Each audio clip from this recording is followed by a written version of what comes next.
Alright. What is specific heat? Can anyone tell me what specific heat is?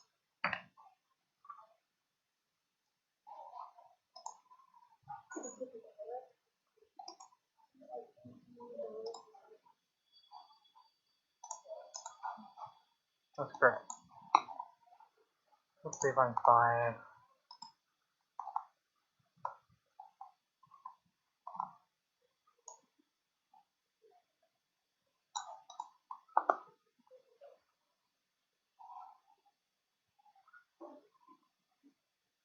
Just hate that PowerPoint.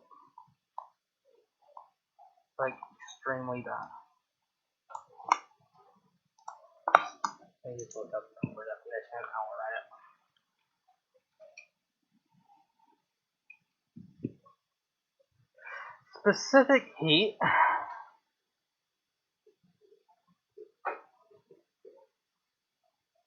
is the heat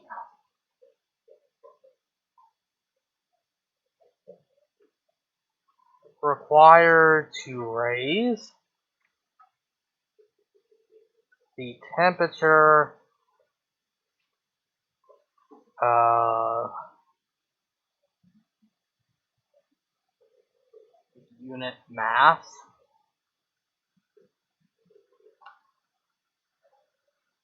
of a given substance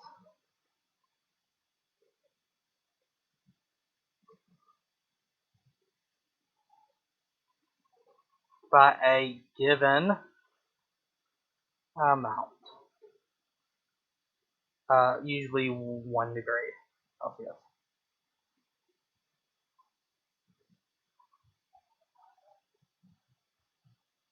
Or Kelvin.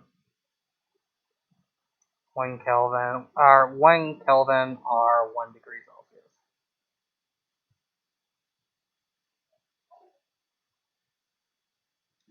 Or unit mass is usually 1 gram too. So another way of saying this is energy needed to raise temperature of 1 gram by 1 degree Celsius.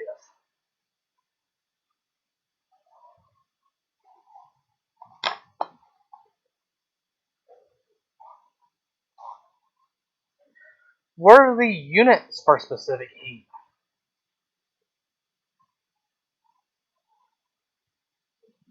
Yes, what are the units?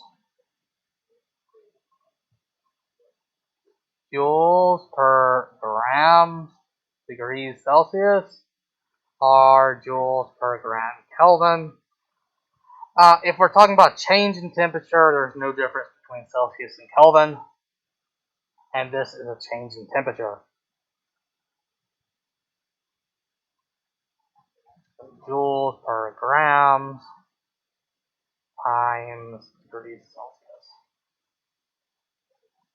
So energy is in joules, or mass is going to be in grams, and our change in temperature, we usually use degrees Celsius.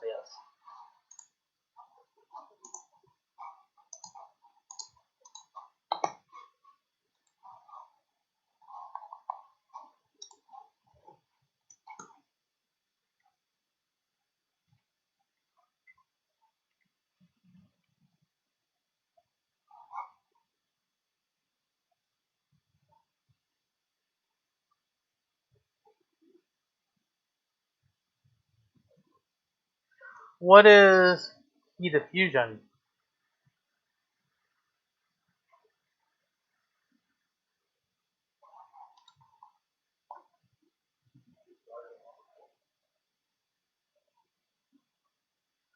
Energy or energy needed to melt 1 gram or unit mass of a substance.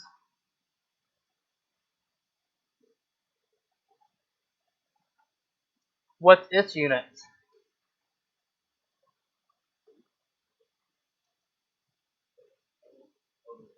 Yeah, it'd be joules over gram.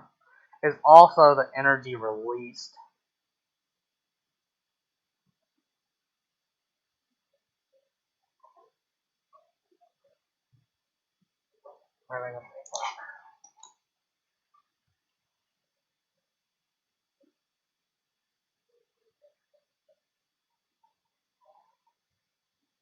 It's also the energy released during freezing, and it'd be in joules per gram.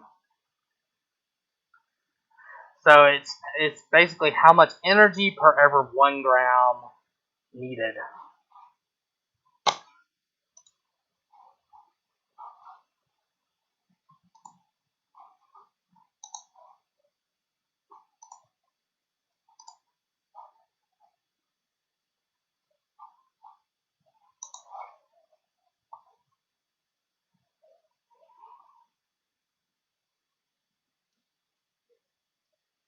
What is a calorie?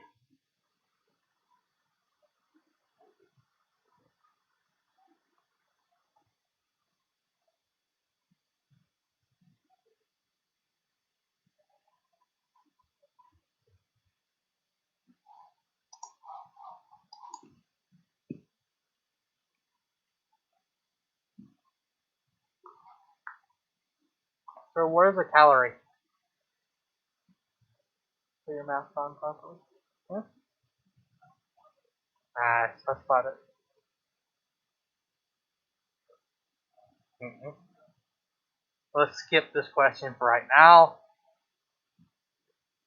What is the difference between calorie and calorie?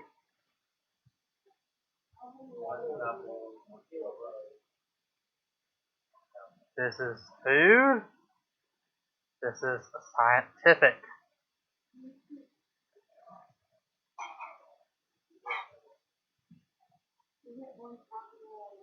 Yes, like I wrote. One is capital and one is lowercase. Lowercase is scientific. So again, what is a calorie?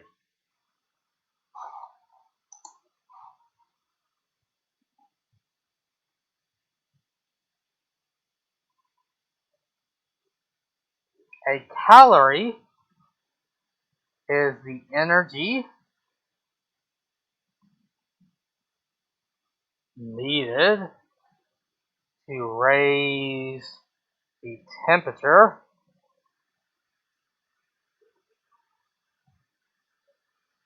of 1 gram of water by 1 degree Celsius. Or equivalently, 1 calorie is 4.184 joules.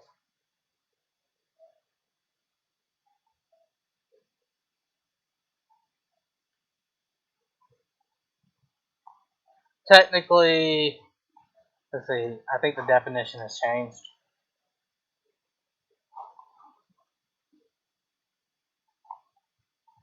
What is the current value? We'll still use 4.184. So it's very similar to specific heat. Except for the difference is specific heat is for given substances. A calorie already gives you the substance. So a calorie was defined only for water. It was a nice way of working with water, because if we're dealing with just grams and degrees Celsius, you know that if you had 1 gram of water and it went up by 2 degrees Celsius, that's 2 calories of energy. It was just a nice way of working with water.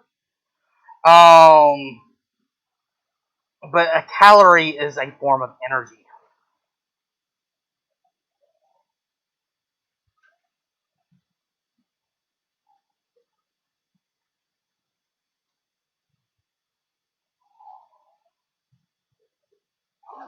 So how many calories are in a calorie? 1,000. So 1 calorie, or I should say 1,000 small calories are in one big calorie.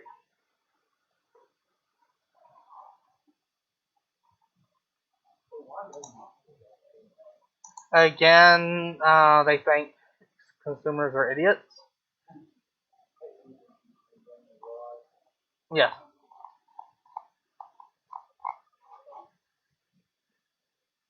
they're not entirely wrong. What was it? There was a good survey. So humans aren't good with dealing with large numbers. Like our brains are not designed for large numbers, even the smartest of us. Like for example, if I ask you if you had a million $1 bills, what volume would it take up? You probably could get nowhere close to the correct answer because you can't. You know exactly the size of a dollar. You know if you took maybe 10 of them together, you know about that size, maybe 100. But once we move up to the millions, your brain doesn't know how to visualize it.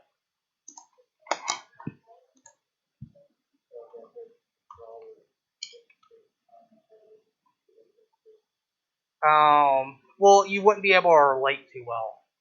Like something at 100,000 versus a million. Yes, that's a factor of 10, but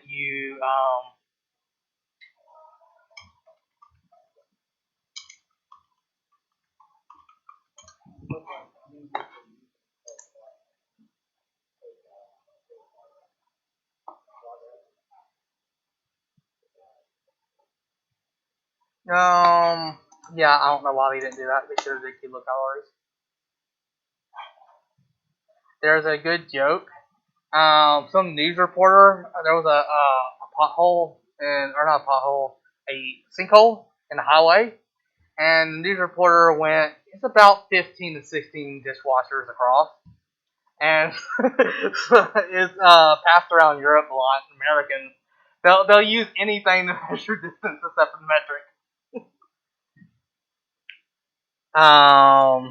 That's probably it. We don't want to use kilo because it's metric. Uh, so what is heat? What is temperature? So what is heat?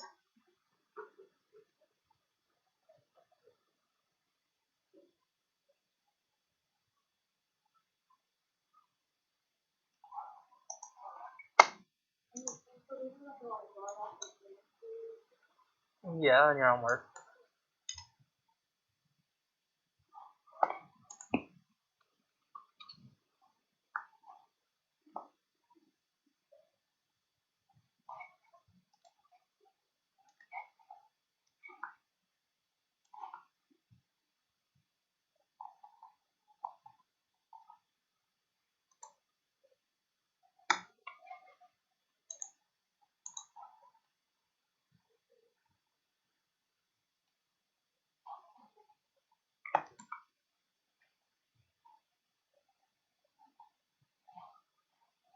I knew this PowerPoint had it. This PowerPoint is like so horrible.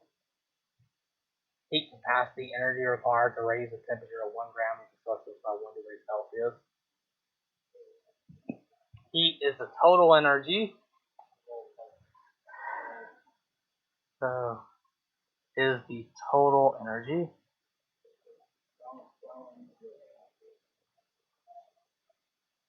uh, of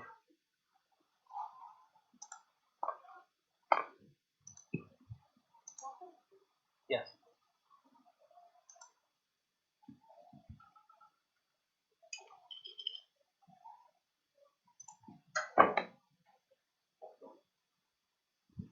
So heat is the total energy.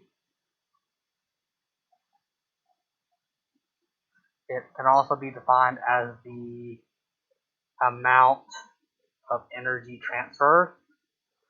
Depends on whether or not you refer to this as energy or a transfer of energy. The amount of energy transferred from one object to another. due to a temperature difference, the amount of energy transferred from one object to another, the temperature difference.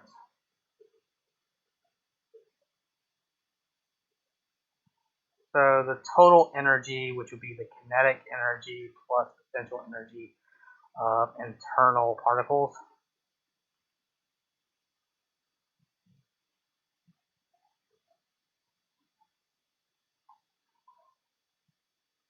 What about temperature? What is temperature?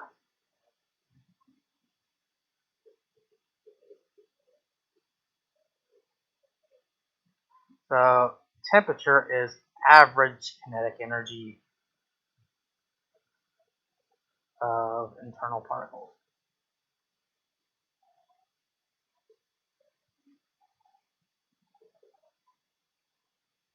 Whereas heat is the total.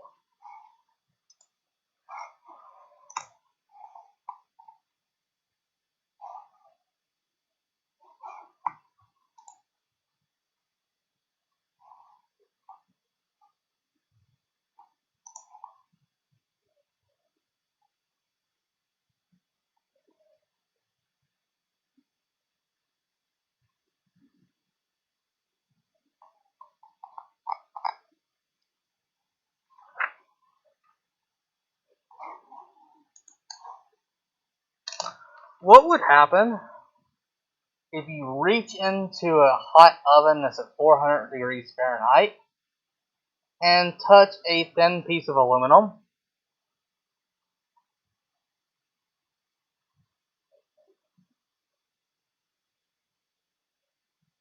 Have you ever done this? I do it all the time. Have y'all never reached in and grabbed aluminum foil at 400 degrees Fahrenheit, grab it and pull it out with your bare hand? Let's do some of the math. So, aluminum, specific heat is 0.9 grams or joules gram degrees Celsius. Human tissue,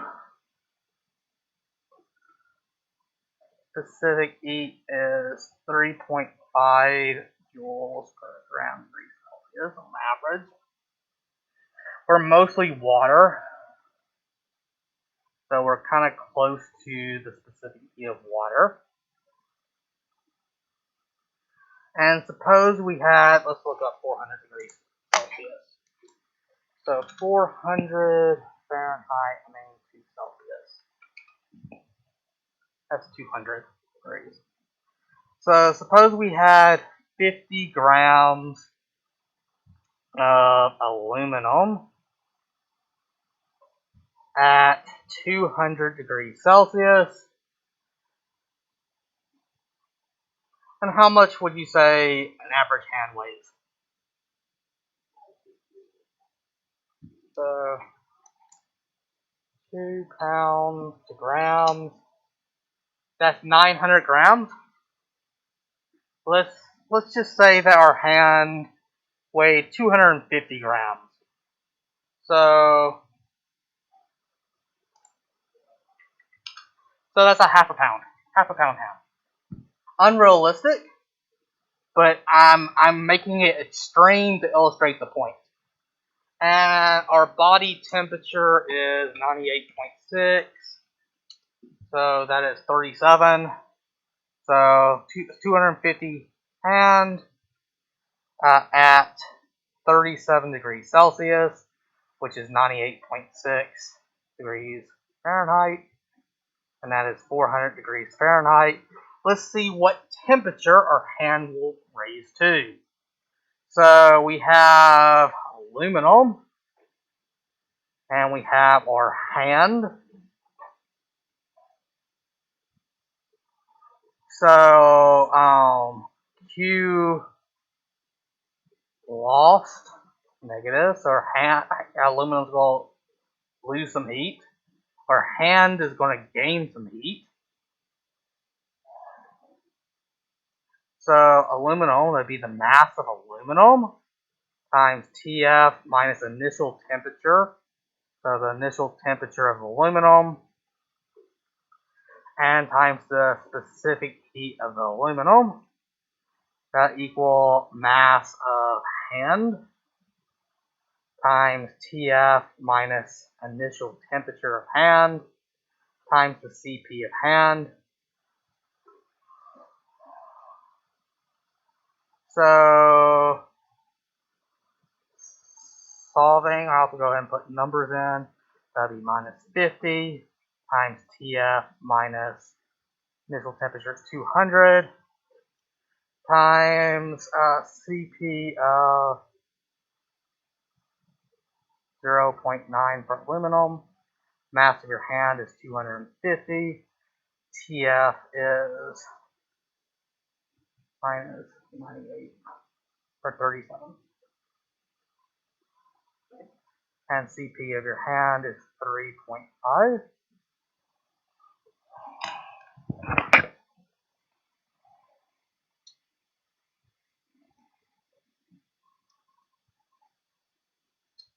So 50 times 0.9 is 45, so that'd be negative 45. So taking these two numbers and multiplying them together, then that'd be negative 45 TF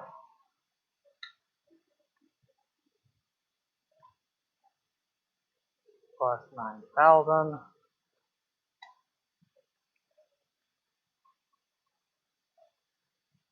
That'd be 875. Multiplying these two numbers together.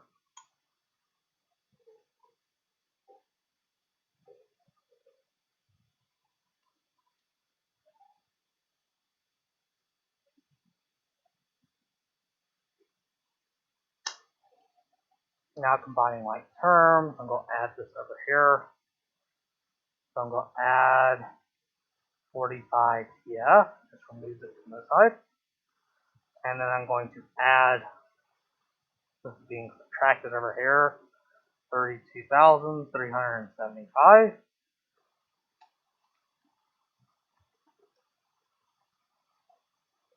So you get 41 and 920 TF. Now divide by 920, which removes it from this side.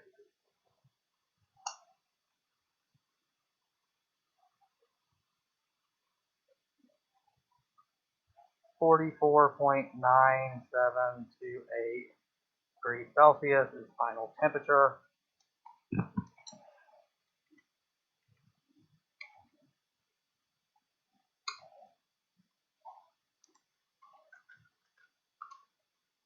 Which is 113 degrees. So your hand probably won't get above 113 degrees. Like in deserts can go up to 120. Arizona. Let's actually look at the temperature in it. Phoenix, Arizona temperature. It's only 17 degrees. Let's look at Death Valley. Yeah, like Phoenix gets 110 all the time. So that wouldn't burn us. And I severely underestimated this. Your hand has way more mass. Technically, as you hold it, that mass is going to go into your entire body. But you can't do it instantly. You'll first heat up your hand and then slowly go into the rest of your body. But touching 400 degrees Celsius aluminum won't heat your hand up too much. Now what would happen if you touch mashed potatoes that are at 100 degrees Celsius boiling? So you boiled some mashed potatoes or macaroni and cheese and you touch it, that's only at 90 degrees Celsius. I wouldn't. That would burn the heck out of you.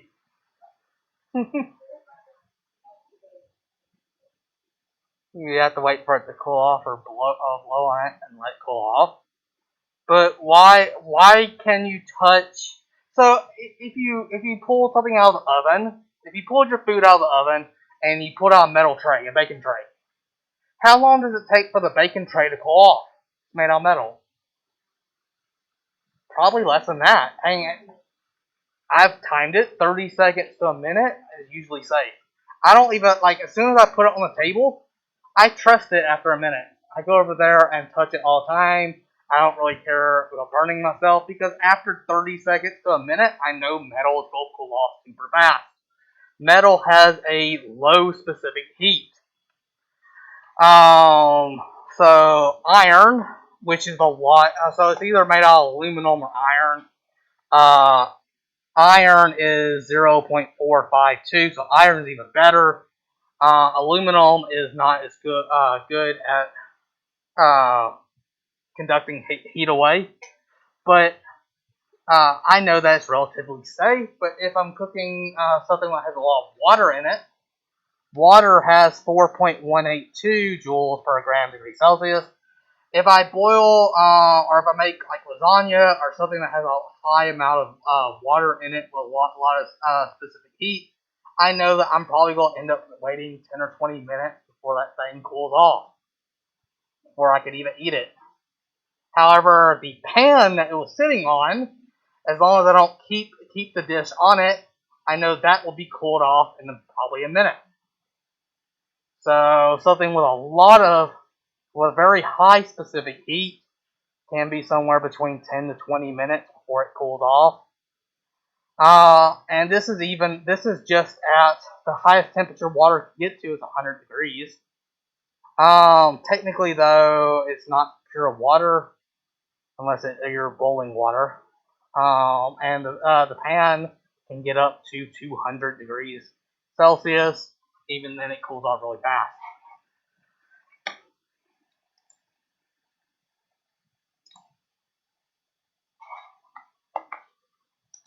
So the reason why the aluminum would cool off is because it doesn't store as much energy. It's only for aluminum is 0.9 joules of heat per gram degree Celsius. That means that, for example, if we had 50 grams, so let's reanalyze this. How much heat? So in order for aluminum to go from, so that's the same amount of heat.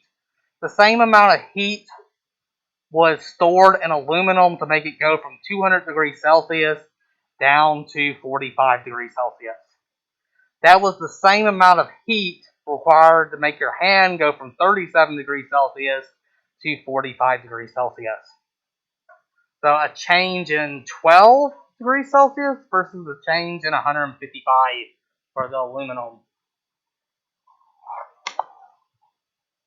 The rest of the test, so it is going to be one day. I have,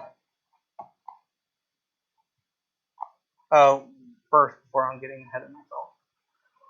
So, if the problem deals with a change in temperature, what's the equation?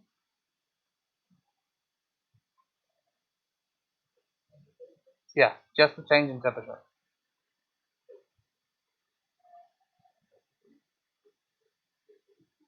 If it deals with a phase change melting or freezing, what equation will it be? Mass times heat of fusion. And if it's dealing with boiling or condensation, your equation is mass times heat of vaporization. So I then have 6 questions. Let's see, 1, 2, 3, 4, 5, 6 that are simple, meaning that they'll only deal with this. You don't have to worry about. It'll only be like one equation. You don't have to worry about ice melting, becoming water, and doing all that. And then I have definitions on the entire front page. And then I have 2 or 3 problems that'll be more complicated. Or it's just like 2 or 4. I haven't decided if I'm going to remove or add one. I looked at it, and the first 17 problems should take y'all like 10 minutes at top to do. Maybe 15 minutes, depending on how slow it takes you to multiply 3 numbers together.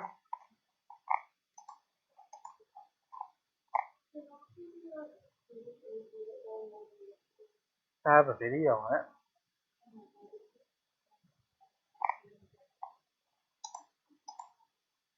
I just did where it talked about the homework.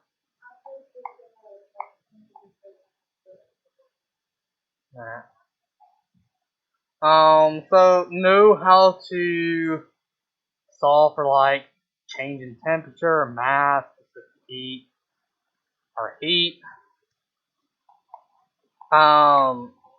Know how to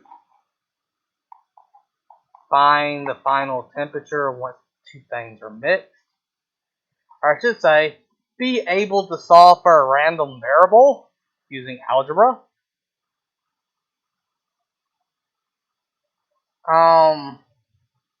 So in this case, I solve for TF.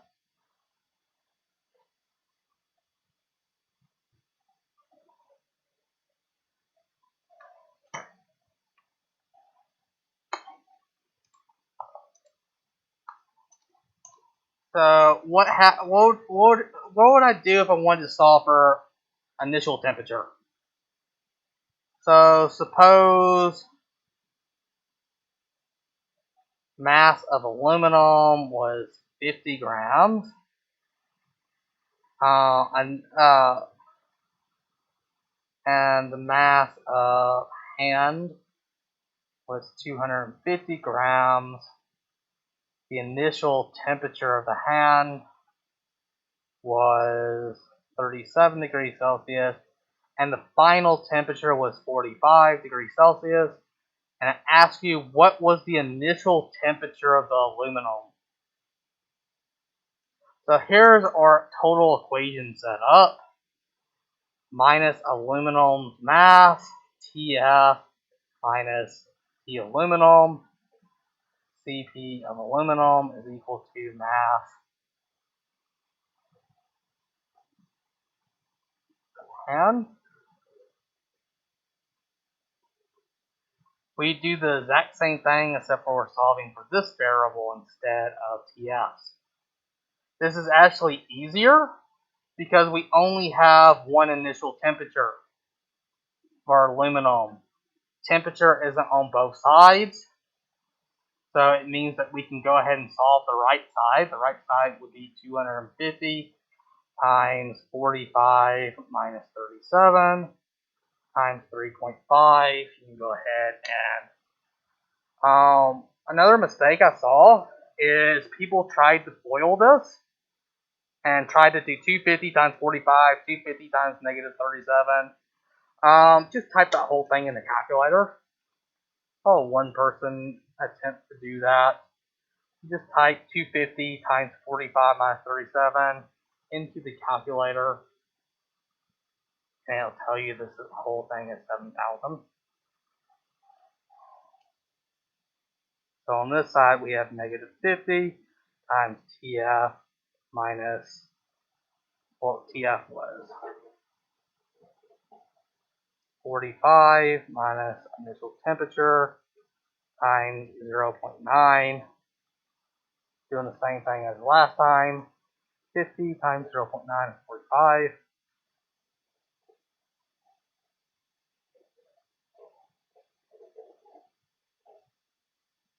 Now, distributing that in.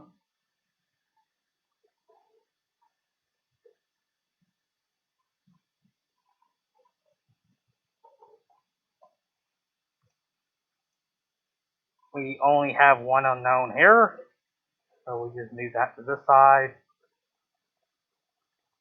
by adding 20, 25, because it's subtracting on this side, we can add it on this side. You cancel that.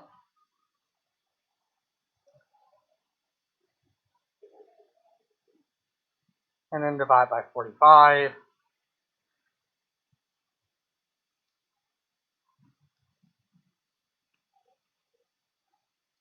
And we see that the initial temperature was 200.5 carried degrees Celsius.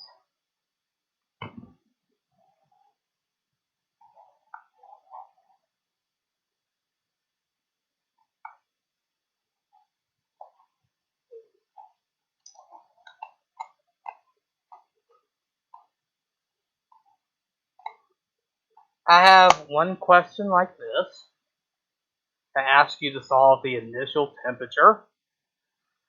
I have one question where I tell you an unknown metal is dropped into water. I tell you the temperature changes and I ask you to find the specific heat of that metal. I've done that example numerous times.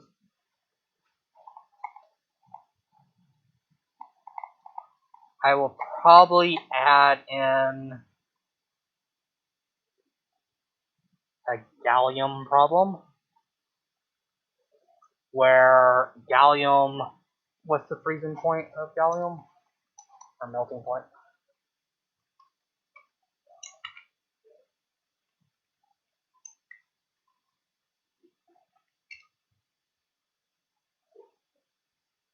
(29.76). I'll probably round it or something. So I'll probably have a question that states something for you. So you have to realize that gallium is a solid when it's less than this. So less than, it's a solid, and greater than, it's a liquid. I probably won't use gallium because the specific heats are too close. Where is that?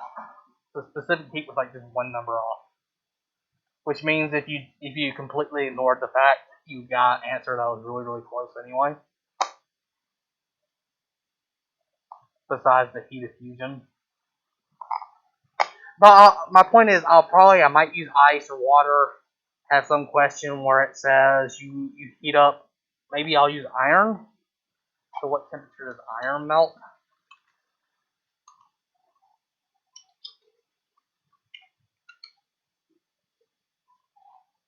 15 degrees Celsius. I have some question where you have to count for the fact that you're heating up a solid, then you're undergoing a phase change, so heat of fusion, then you're heating up a liquid. Find the total heat. I also have a bonus that as long as you understand how to do this, there's a simple trick to it that makes it super easy.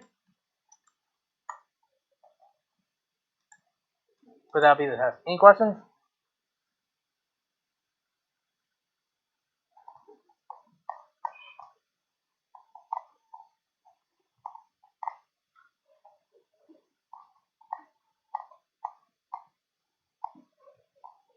Note, if you look up any help online, you're going to see this word. I really should have taught it, but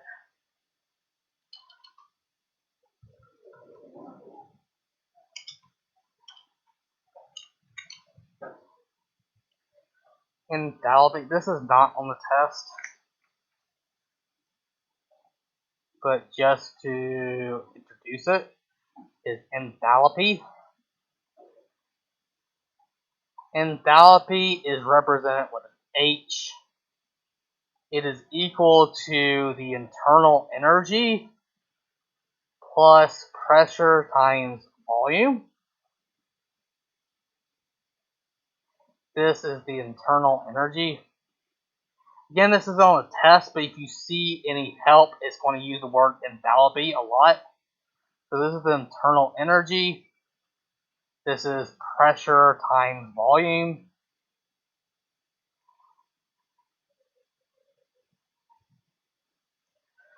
As long as we keep the pressure and the volume of whatever we're doing the same, internal energy can be thought of as heat. That is heat. So it's really Q. So if we keep pressure and volume the same, so we have H1 is going to be equal to some energy 1 plus pressure times volume, and we have some another enthalpy 2 point, which would have some different energy plus pressure times volume. If we keep these the same and we subtract them, the change in enthalpies will be the change in internal energy, i.e. the change of enthalpy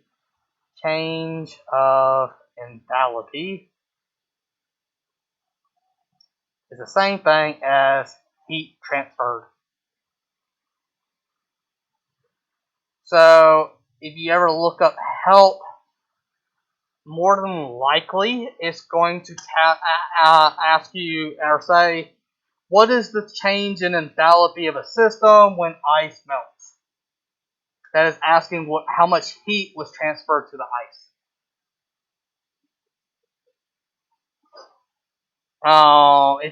So change in enthalpy is equal to heat. You just see change in enthalpy talk a lot more.